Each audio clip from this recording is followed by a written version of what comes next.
store when I was a 9-year-old boy. My parents took me down to the Circle in downtown Indianapolis to see Lyndon Johnson come to town. He was the last Democrat to carry the state of Indiana. I thought I'd bring my boys here today to see the next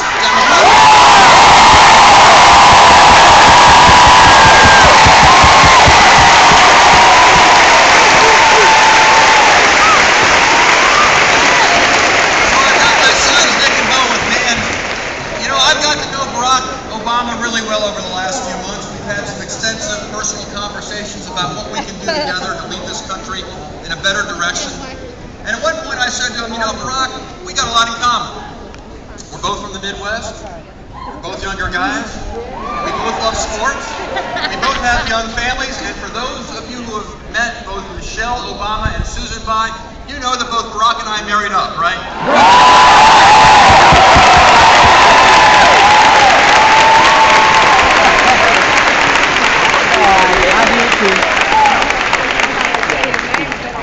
Now, I don't know whether this is a record or not, but I've got 3 generations of my family here today trying to help elect Barack.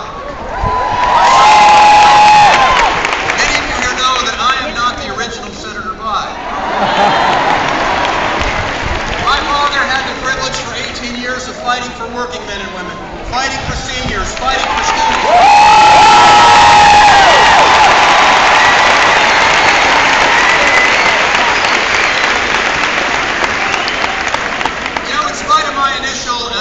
I did pick up the morning newspaper to read the headlines, and once again it was not very good. The stock market dropped more than 500 points yesterday.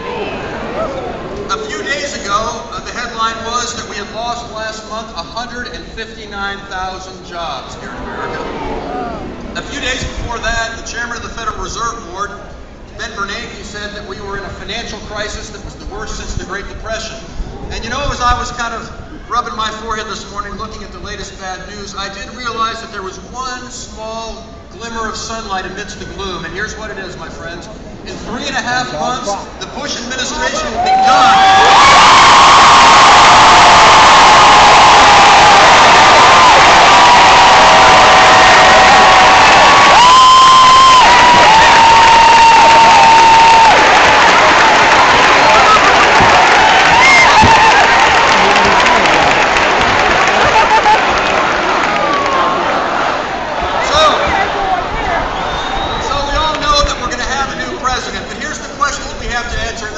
My friends, we're going to have a new president. Will we have new policies and a new direction for America? The election is a choice between change or more of the same. It's a choice between voting for our hopes or voting for our fears. And I think you know what the answer to those questions must be. John McCain is not a bad man, but he's voted with George Bush 90% of the time.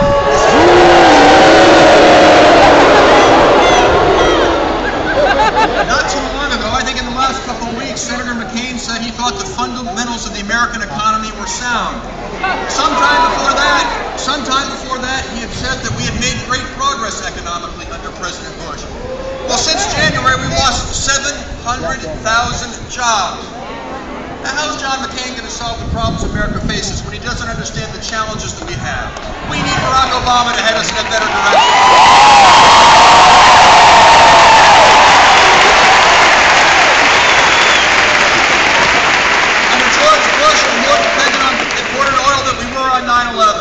Under George Bush, we took the largest budget surplus in the history of the country and turned it into the largest budget deficit.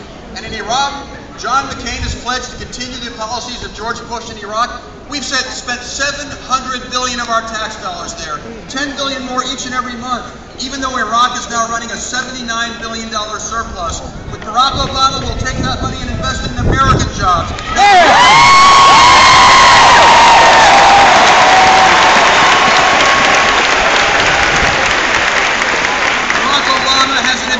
Squarely at the challenges that face our middle class here in Indiana and across our country. 4 million new jobs created in sustainable energy, with American workers producing the next generation of American high-mileage cars. Including Hoover farmers producing new fuels for our vehicles. With Barack Obama, we're going to have about a $2,500 per person reduction in our health care premiums for families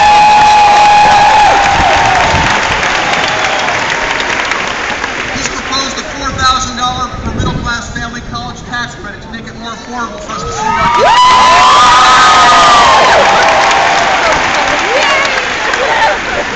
And perhaps most of all, Barack Obama understands that if we're going to make the progress that we so desperately need in Indiana across America, we can no longer afford to be divided as profoundly as we've been into red states and blue states, but must once again be united as 50 red, white, and blue states.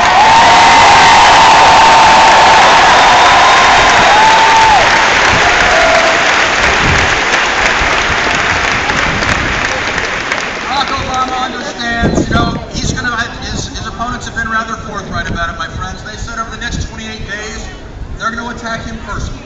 They're going to try and tear his character down. Well, you know what?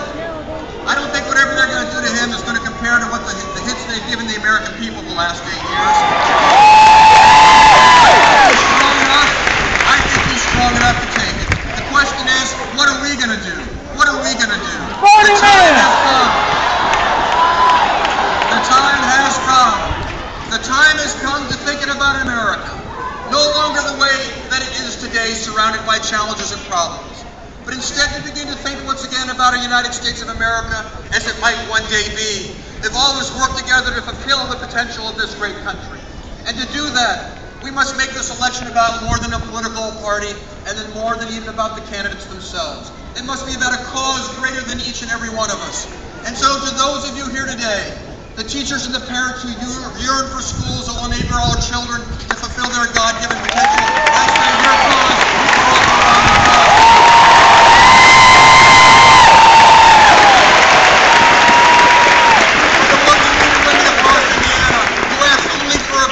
Stand up and fight for you against unfair foreign competition. I say your cause is Barack Obama's cause too. Senior citizens who struggle to put food on the table and medicine in the medicine cabinet, and for the middle class families who struggle to pay your insurance bills, I say your cause is his cause too. Republicans